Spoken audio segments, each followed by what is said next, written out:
فرزند زہرا یہ حالات برے ہیں۔ کاشانۂ بصیرت ایک ایسا مکمل یوٹیوب چینل جس پر محروم بصارت کے لیے بالخصوص اور تمام افراد کے لیے بالعموم سینکڑوں کی تعداد میں اسلامی کتب دستیاب ہیں۔ لہذا گزارش ہے کہ آپ اپنی ذمہ داری نبھاتے ہوئے کاشانۂ بصیرت کو سبسکرائب کرنے کے ساتھ ساتھ بیل آئیکن کو پریس کیجیے تاکہ آپ علم کے حصول کے ساتھ ساتھ مذہب اہل بیت کی اشاعت میں بھی اہم کردار ادا کرتے رہیں۔ کاشانۂ بصیرت، کاشانۂ بصیرت، کاشانۂ بصیرت۔ فرزند زہرا یہ حالات برے ہیں۔ السلام علیکم سامعین، نورین عباس کاشانۂ بصیرت کے یوٹیوب چینل سے حاضر خدمت ہے۔ آج ہم سپر برین آف اسلام کا 49واں حصہ مطالعہ کریں گے اور عنوان ہے 40واں، جس کا نام ہے یونانی فلاسفہ، اور صفحہ نمبر ہے 346۔ اور جیسے کہ آپ کو معلوم ہے، یہاں پہ جو ہے جابر اور امام جعفر صادق علیہ السلام کے درمیان گفتگو کا سلسلہ جاری ہے۔ تو چلیں اس گفتگو کو آگے بڑھاتے ہیں اور مطالعہ کرتے ہیں۔ بسم اللہ الرحمن الرحیم۔ جابر نے کہا، مسلمانوں کا مذہبی عقیدہ کتنا اچھا ہے کہ موت کے بعد انہیں ان کی حالت کا علم ہے۔ کیا گزشتہ مذاہب میں بھی مومنوں کو موت کے بعد کی حالت کا علم ہوتا تھا؟ امام جعفر صادق نے فرمایا، اسلام سے قبل آنے والے تمام آسمانی مذاہب میں مومنین سے کہا گیا ہے کہ موت کے بعد پاداش اور کیفر ہے، لیکن ان میں سے کسی میں بھی موت کے بعد پاداش اور کیفر کے مسئلے کو دین اسلام کی طرح وضاحت سے اور دو ٹوک الفاظ میں بیان نہیں کیا گیا۔ بعض گزشتہ مذاہب میں اس کے بارے میں کسی حد تک ابہام پایا جاتا ہے۔ جابر نے پوچھا، کیا دین اسلام میں پاداش کی بنیاد موت سے ڈرنے پر رکھی گئی ہے؟ امام جعفر صادق نے فرمایا، موت سے ڈرنے کی بنیاد پر نہیں، بلکہ موت کے بعد پاداش سے خوف کی بنیاد پر ہے۔ مومن مسلمان موت سے نہیں ڈرتا، بلکہ اسے موت کے بعد سزا کا ڈر ہوتا ہے۔ وہ موت کے بعد سزا سے بچنے کے لیے ساری عمر جن باتوں سے منع کیا جاتا ہے ان سے پرہیز کرتا ہے۔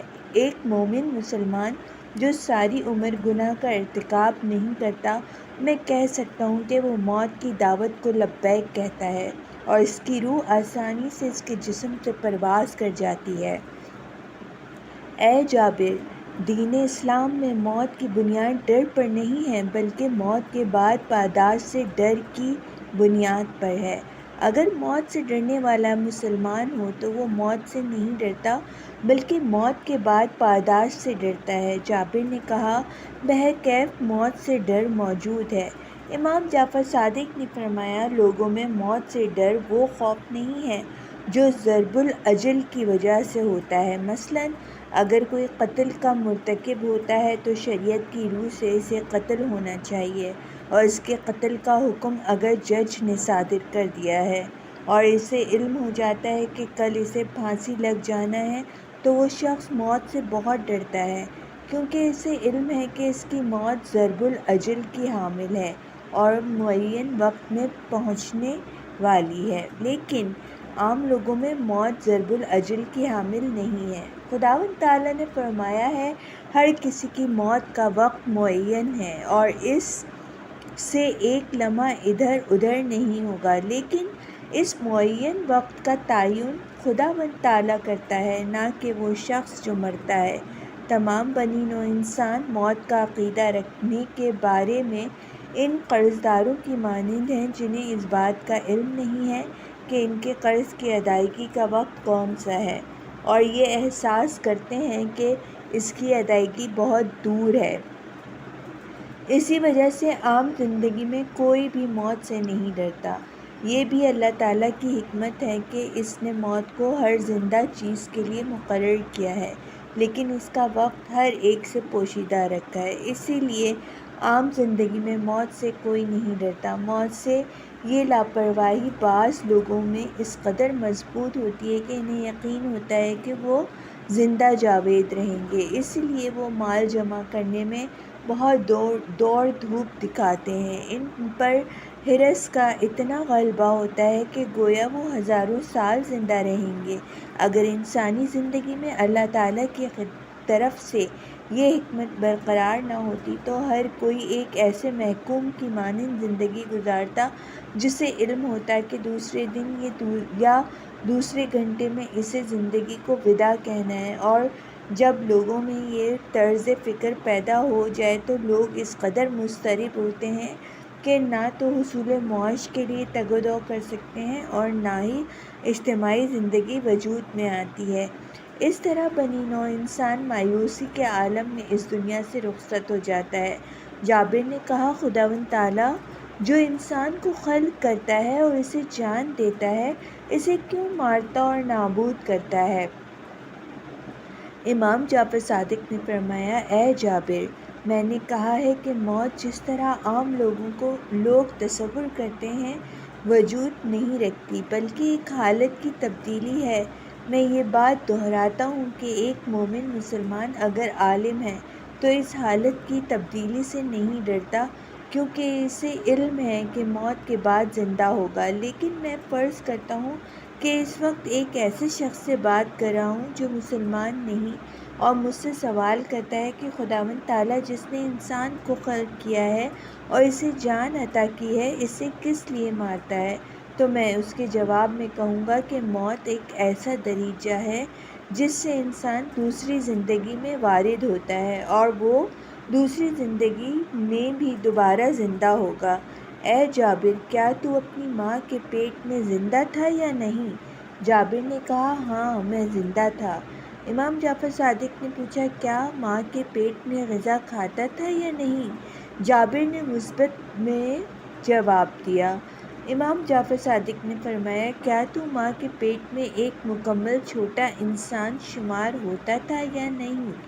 جابر نے کہا، میں اس بات کی تصدیق کرتا ہوں کہ ایک مکمل انسان تھا۔ امام جعفر صادق نے پوچھا، کیا تجھے یاد ہے کہ تو نے ماں کے پیٹ میں موت کے بارے میں فکر کی تھی یا نہیں؟ جابر نے جواب دیا، مجھے یاد نہیں کہ ماں کے پیٹ میں موت کے بارے میں غور و فکر کرتا تھا یا نہیں۔ امام جعفر صادق نے فرمایا، موت کے موضوع کو چھوڑو، چلو یہ بتاؤ کہ ماں کے پیٹ میں تمہاری غذائیں کیا کیا تھیں؟ جابر نے کہا، ماں کے پیٹ میں اپنی زندگی کی حالت کے بارے میں مجھے کچھ یاد نہیں ہے۔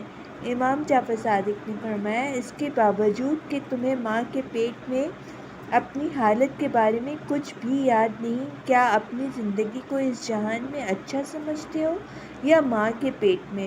جابر نے کہا، ماں کے پیٹ میں میری زندگی بہت مختصر یعنی تقریباً 9 ماہ تھی۔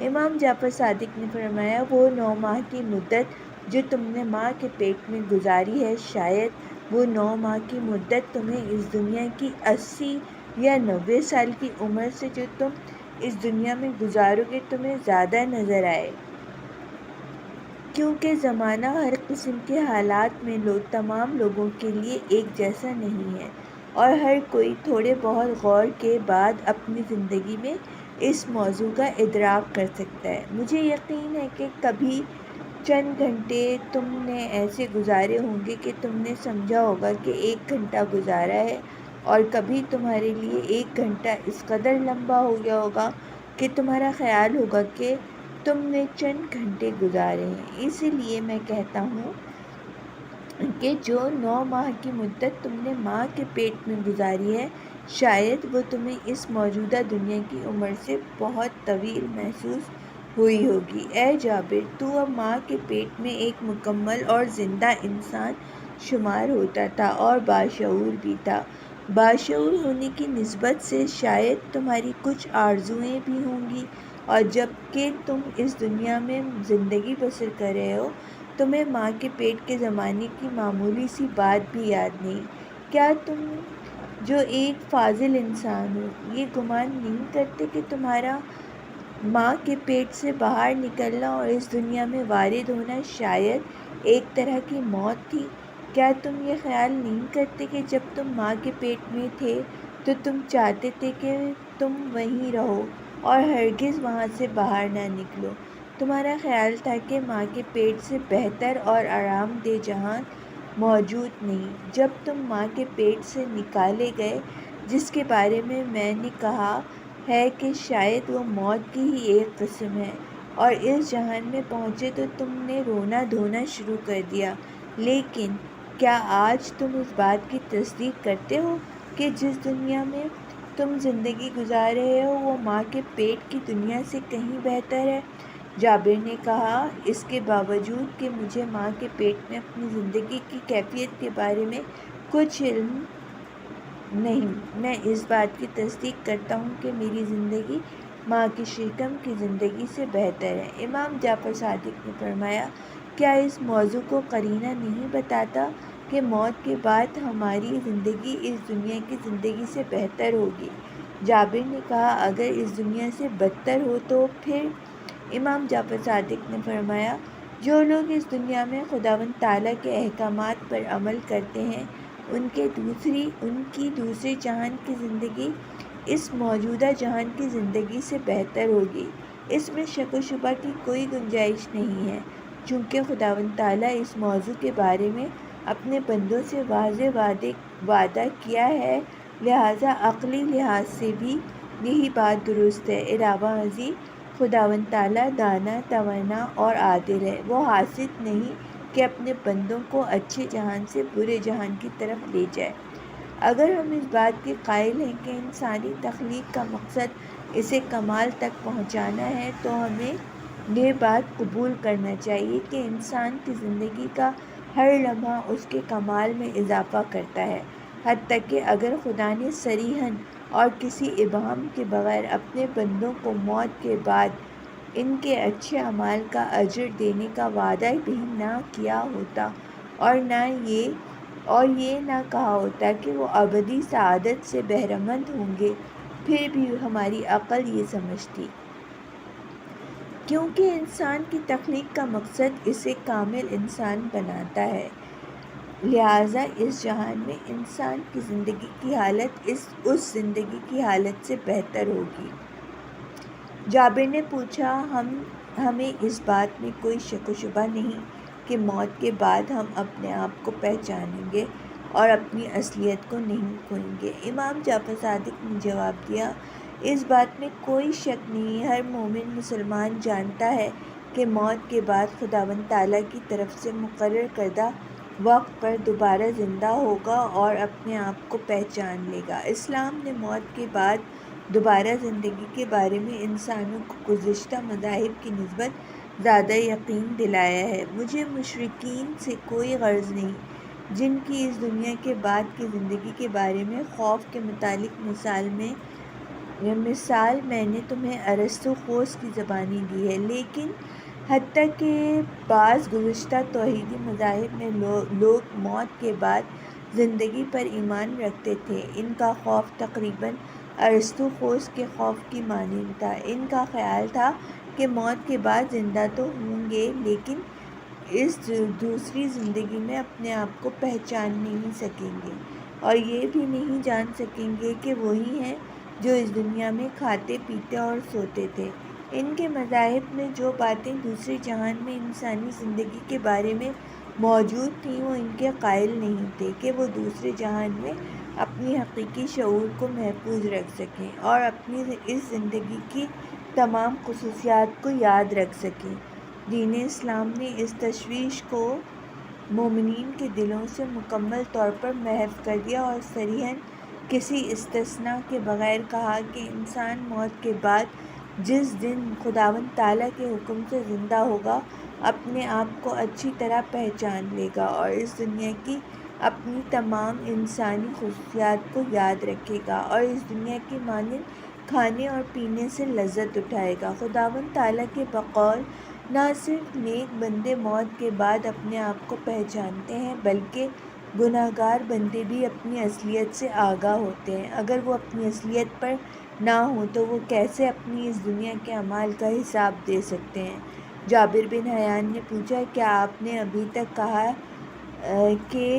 ابھی نہیں کہا کہ ماں کے شکم سے بچے کا باہر نکلنا بھی موت ہے؟ امام جعفر صادق نے جواب دیا، میں نے قطعاً نہیں کہا کہ بچے کا نکلنا موت ہے، بلکہ کہا ہے کہ ماں کے شکم سے بچے کا نکلنا شاید موت کی ایک قسم ہے۔ جابر بن حیان نے اظہار خیال کرتے ہوئے کہا، درست ہے، آپ نے کہا ہے کہ شاید موت کی ایک قسم ہے، لیکن میرا مقصد کچھ اور ہے۔ امام جعفر صادق نے پوچھا، بولو، تم کیا کہنا چاہتے ہو؟ جابر نے کہا، میں یہ کہنا چاہتا ہوں کہ اس کے باوجود کہ میں آپ کے بقول ماں کے شکم میں ایک طویل مدت تک رہا ہوں اور میرا ماں کے شکم میں 9 ماہ تک رہنا شاید اس دنیا کے ایک آدمی کی عمر کے برابر ہو، اب مجھے اس 9 ماہ یا زیادہ کی زندگی سے کوئی چیز یاد نہیں۔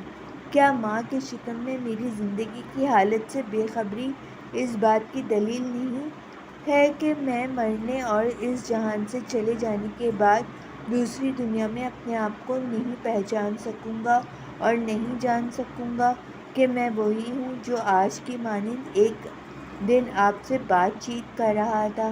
اس کے بعد جابر نے اس طرح وضاحت کی، چونکہ میں مسلمان ہوں لہٰذا خداوند تعالیٰ کے فرمان کے مطابق میرا ایمان ہے کہ میں دوسری دنیا میں اپنے آپ کو پہچان لوں گا، لیکن میرا مطلب یہ ہے کہ اس موضوع پر فلسفے کے نقطہ نگاہ سے روشنی ڈالی جائے، اور میں جو ماں کے پیٹ میں اپنی زندگی کی کیفیت سے بے خبر ہوں، کیسے یقین کروں کہ موت کے بعد دوسری دنیا میں اس دنیا کو یاد رکھ سکوں گا اور اپنے آپ کو پہچان لوں گا؟ امام جعفر صادق نے جواب دیا، اس سے قبل کہ میں تمہارے سوال کے جواب کی ماہیت سے تمہیں آگاہ کروں، تم سے کہتا ہوں کہ قرینے کو دلیل میں گڈمڈ نہ کرو، کیونکہ دلیل اور قرینے میں فرق ہے۔ اس طرح کہنا چاہیے کہ چونکہ میں ماں کے شکم میں اپنی زندگی کی حالت سے بے خبر ہوں لہٰذا یہ موضوع اس بات کا قرینہ ہے کہ موت کے بعد بھی اس دنیا کی زندگی کی حالت سے کوئی چیز مجھے یاد نہیں ہوگی اور میں اپنے آپ کو نہیں پہچان سکوں گا، کیونکہ ماں کے شکم میں گزری ہوئی زندگی سے کسی چیز کا یاد نہ ہونا اس بات کی دلیل نہیں کہ اس دنیا کی حالت بھی یاد نہ ہو، لیکن قرینہ ہے۔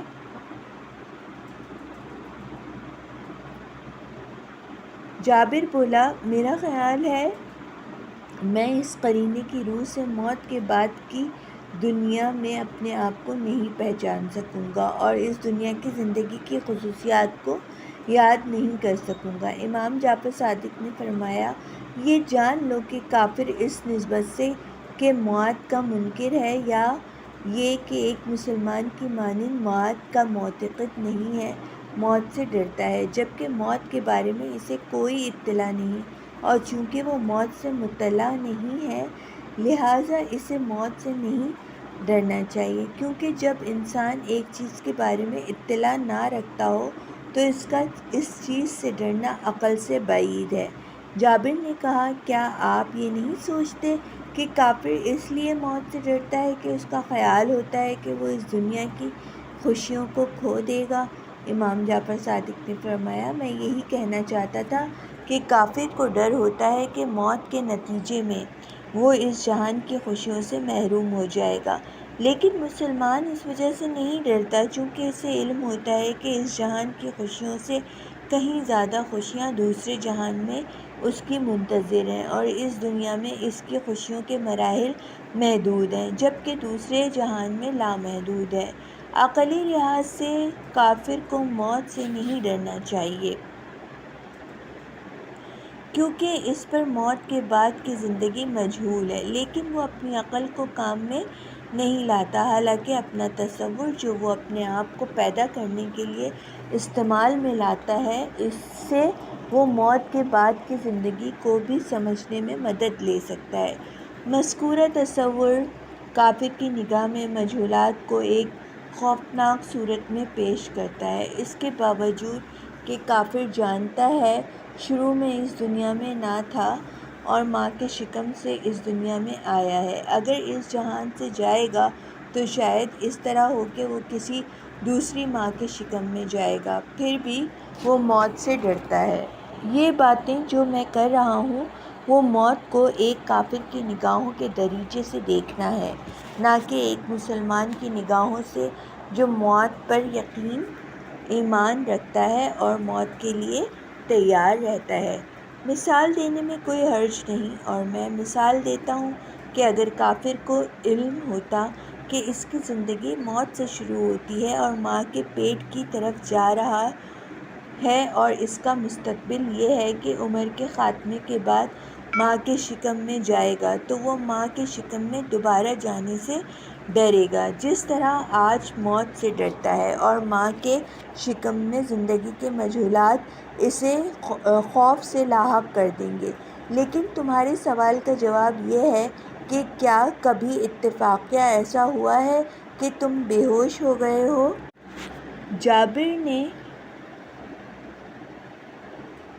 جابر نے کچھ دیر سوچنے کے بعد کہا، میرے ساتھ کبھی ایسا نہیں ہوا۔ امام جعفر صادق نے سوال کیا، کیا تم خواب دیکھتے ہو؟ جابر نے جواب دیا، بہت سے خواب دیکھتا ہوں۔ امام جعفر نے فرمایا، خواب کے دوران ایک جگہ سے دوسری جگہ منتقل ہوتے ہو؟ جابر نے کہا، کئی مرتبہ ایسا ہوا ہے۔ امام جعفر صادق نے پوچھا، کس کے ساتھ ایک جگہ سے دوسری جگہ منتقل ہوتے ہو؟ کیونکہ تمہیں علم ہے کہ خواب میں تم راستہ نہیں چلتے۔ جابر نے کہا، میں اپنی روح کے ساتھ ایک جگہ سے دوسری جگہ منتقل ہوتا ہوں۔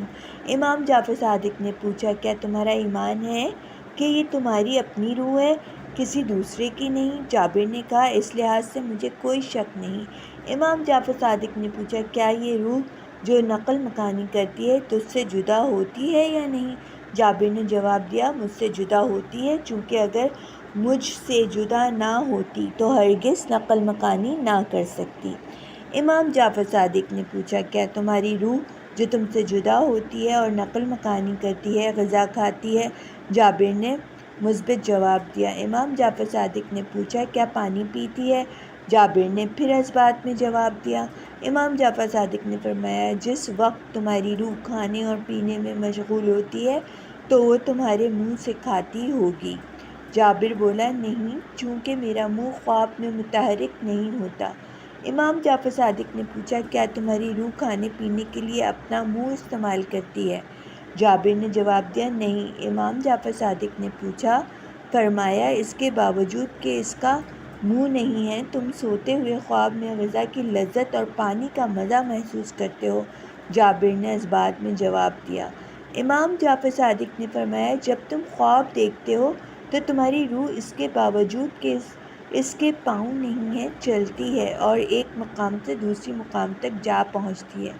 آنکھ نہیں رکھتی مگر دیکھتی ہے، اس کے کان نہیں ہیں لیکن سنتی ہے، اس کا منہ نہیں ہے لیکن وہ غذا کھاتی ہے اور پانی پیتی ہے۔ لہٰذا تمہاری روح ایک آزاد زندگی کی حامل ہے، اور خواب دیکھنے کے دوران تمہاری روح کو زندگی گزارنے کے لیے تمہارے جسم کی کوئی ضرورت نہیں۔ جابر نے کہا، لیکن اگر میرا جسم نہ ہو تو میں ہرگز خواب نہیں دیکھ سکتا۔ امام جعفر صادق نے فرمایا، خواب نہیں دیکھ سکتے مگر تمہاری روح تمہارے جسم کے بغیر زندہ رہ سکتی ہے۔ یاد رکھو، میں نے کہا ہے کہ میں فرض کر رہا ہوں تم مسلمان نہیں ہو، اور میں ایک ایسے شخص سے مخاطب ہوں جو اپنے آپ کو دوسری دنیا میں لے جاتا ہے۔ تم نے کہا ہے کہ اگر تمہارا جسم نہ ہو تو تم خواب نہیں دیکھو گے، اور میں نے تمہارے قول کی تصدیق کی ہے۔ اب تم سے پوچھتا ہوں کہ کیا خواب دیکھنے کے دوران تمہاری روح ایک آزاد زندگی کی حامل ہو جاتی ہے اور جہاں جانا چاہے جاتی ہے اور جو کرنا چاہے کرتی ہے؟ کیا وہ وجود رکھتی ہے یا نہیں؟ جابر نے کہا، ہاں۔ امام جعفر صادق نے پوچھا، کیا روح کے خواب دیکھنے کے دوران موجود ہونے اور اس کی آزادانہ زندگی میں تمہیں کوئی شک ہے یا نہیں؟ جابر نے جواب دیا، کوئی شک نہیں۔ امام جعفر صادق نے فرمایا، کیا تم فلسفے کے اس اصول کو تسلیم کرتے ہو کہ جو چیز وجود میں آتی ہے ختم نہیں ہوتی؟ جابر نے کہا، ہاں، میں اس اصول کو تسلیم کرتا ہوں۔ امام جعفر صادق نے فرمایا بس تمہاری روح جو خلق ہوئی ہے اس کے وجود سے تمہیں انکار نہیں، تمہاری موت کے بعد ختم نہیں ہوگی، اور جو کچھ تم جانتے ہو وہی تمہاری روح ہے، لہٰذا تم بھی باقی رہو گے اور موت کے بعد اپنے آپ کو پہچانو گے۔ جابر نے کہا مجھے اس میں کوئی شک نہیں کہ میری روح خواب دیکھنے کے دوران موجود ہوتی ہے، لیکن روح کا وجود تابع ہے، انفرادی اور آزاد نہیں، چونکہ اگر میرا جسم نہ ہو تو میں خواب نہیں دیکھ سکتا، اور اگر خواب نہ دیکھوں تو میری روح جو مجرد اور آزاد زندگی کی حامل ہے میں اسے مشاہدہ نہیں کر سکتا۔ امام جعفر صادق نے فرمایا جب سورج کی دھوپ تمہارے جسم کی حامل ہے اور تمہارا سایہ زمین پر پڑتا ہے تو کیا یہ سایہ مرہون منت ہے یا نہیں؟ جابر نے کہا بے شک مرہون منت ہے۔ امام جعفر صادق نے کہا کس چیز کا مرہون منت ہے؟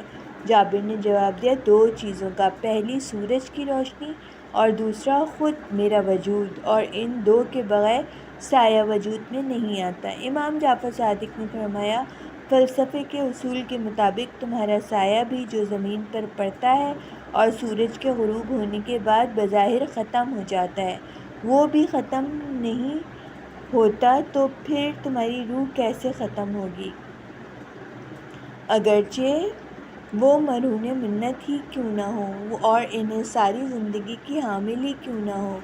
جابر نے پوچھا خداوند تعالیٰ نے کس لیے مقرر کیا ہے کہ ہم ایک مدت تک ماں کے شکم میں زندگی گزاریں اور پھر ایک عرصے تک اس جہان میں زندگی گزارنے کے بعد مر جائیں تاکہ ہمیں ایک بہتر زندگی کی جانب منتقل کیا جائے؟ جس طرح آپ نے کہا ہے کہ خداوند تعالیٰ کو کسی سے کینہ اور حسد نہیں جو وہ ہمیں برے جہان کی طرف منتقل کرے۔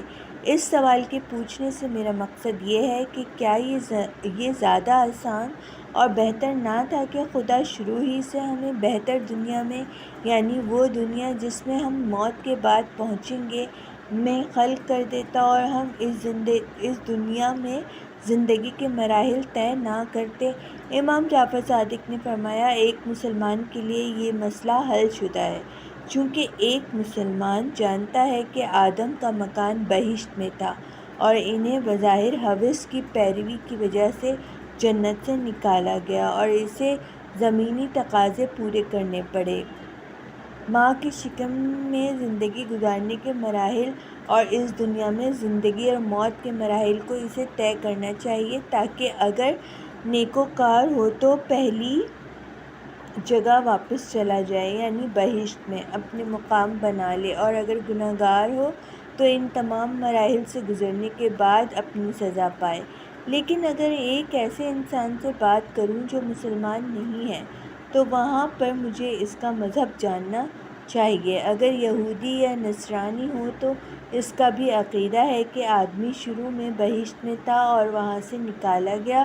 جو مراحل اس جہان میں طے کر رہا ہے وہ اس کے پاک و طاہر ہونے کے لیے ہیں تاکہ وہ اس قابل ہو سکے کہ بہشت میں قدم رکھ سکے۔ اگر مجھ سے مخاطب شخص کسی ایک توحیدی مذہب پر ایمان نہ رکھتا ہو تو میں اسے کہوں گا کہ اگر وہ میرے خدا پر ایمان رکھتا ہے تو یہ سوال مجھ سے کرے، اور اگر ایمان نہیں رکھتا تو کس لیے پوچھتا ہے کہ کیوں خداوند تعالیٰ نے شروع میں انسان کو بہتر دنیا میں جگہ نہ دی اور چند مراحل طے کرنے پر لگا دیا تاکہ وہ ان مراحل کو طے کرنے کے بعد بہتر دنیا تک پہنچے۔ اگر مجھ سے سوال کرنے والا شخص لادین ہو اور مجھ سے خداوند تعالیٰ کی حکمت کو سننا چاہے تو میں اسے کہوں گا کہ خداوند تعالیٰ کا انسان کو مختلف مراحل سے گزارنے کا مقصد یہ ہے کہ انسان ہر مرحلے میں پہلے سے زیادہ پاک و طاہر ہو تاکہ کامل بن جائے، یہاں تک کہ وہ ہمیشہ کی نیک بخت دنیا میں داخل ہونے کے قابل ہو جائے۔ اسے یہ بھی کہوں گا کہ خدائے دانا اور توانا اس سے کہیں بڑا ہے کہ آدمی کو گوناگوں مراحل سے اس لیے گزارے تاکہ آدمی پہلے سے بھی زیادہ بدبخت بن جائے، لیکن لہٰذا دانا اور توانا خدا کا حتمی مقصد یہ ہے کہ انسان نیک بختی حاصل کر لے۔ جابر نے کہا میرا ایک اور سوال ہے اور وہ یہ کہ خداوند تعالیٰ کو انسان کو خلق کرنے کی کیا ضرورت تھی؟ کیا اس بات کا امکان نہ تھا کہ خداوند تعالیٰ انسان کو خلق کرنے سے احتراز کرتا؟ امام جعفر صادق نے جواب دیا، ایک مسلمان جانتا ہے کہ خداوند تعالیٰ نے انسان کو اس لیے پیدا کیا ہے کہ اس سے خود کو متعارف کرائے، یعنی انسان اپنے وجود کی شناخت کرے۔ ایک مسلمان کا عقیدہ یہ ہے کہ خداوند تعالیٰ نے انسان کو جو سب سے بڑی نعمت عطا کی ہے وہ اس کا خلق کرنا ہے۔ جابر نے کہا، فرض کیا آپ ایک ایسے شخص سے گفتگو کر رہے ہیں جو مسلمان نہیں ہے، تو پھر آپ انسان کو خداوند تعالیٰ کی طرف سے خلق کرنے کی کیسے توجیہ کریں گے؟ امام جعفر صادق نے فرمایا، میرا اپنا ایمان ہے کہ خداوند تعالیٰ کی طرف سے انسان کی تخلیق اور مجموعی طور پر جو کچھ وجود میں آیا ہے اس کا وجود میں آنا خداوند تعالیٰ کے کرم کی بنا پر ہے، اور خداوند تعالیٰ نے اس دنیا کی تمام مخلوقات کو اس لیے خلق کیا ہے کہ وہ چاہتا ہے کہ تمام مخلوقات اپنے آپ کو پہچانے اور صاحب ایمان ہو۔ مجھے یقین ہے کہ کوئی ایسی مخلوق نہیں جو اپنے آپ کو نہ پہچانتی ہو، نہ خواہ وہ جمادات میں ہی کیوں نہ شمار ہوتی ہو۔ میری نظر میں اس جہان کی تخلیق کا سبب خداوند تعالیٰ کے کرم کے علاوہ کچھ بھی نہیں ہے، چونکہ بے نیاز خدا نے مادی اور نہ ہی روحانی لحاظ سے دنیا کو وجود میں لانے کا محتاج تھا۔ قدیم یونانی کہتے تھے کہ چونکہ خدا تنہائی کا احساس کرتے تھے لہٰذا انہوں نے کائنات کو تخلیق کیا تاکہ اکیلے نہ ہوں، لیکن یونانی خدا نہ تھے۔ اگر خدا ہوتے تو انہیں تنہائی کا احساس نہ ہوتا، انہیں کائنات کو خلق کرنے کی ضرورت نہ پڑتی، کیونکہ جو ضرورت کا احساس کرے وہ خدا نہیں۔ سامعین، یہاں پہ میں اپنے مطالعے کو روک رہی ہوں۔ ہم لوگ موجود ہیں صفحہ نمبر 355 پہ، انشاءاللہ دوبارہ حاضر ہوں گے۔ جب تک کے لیے خدا حافظ۔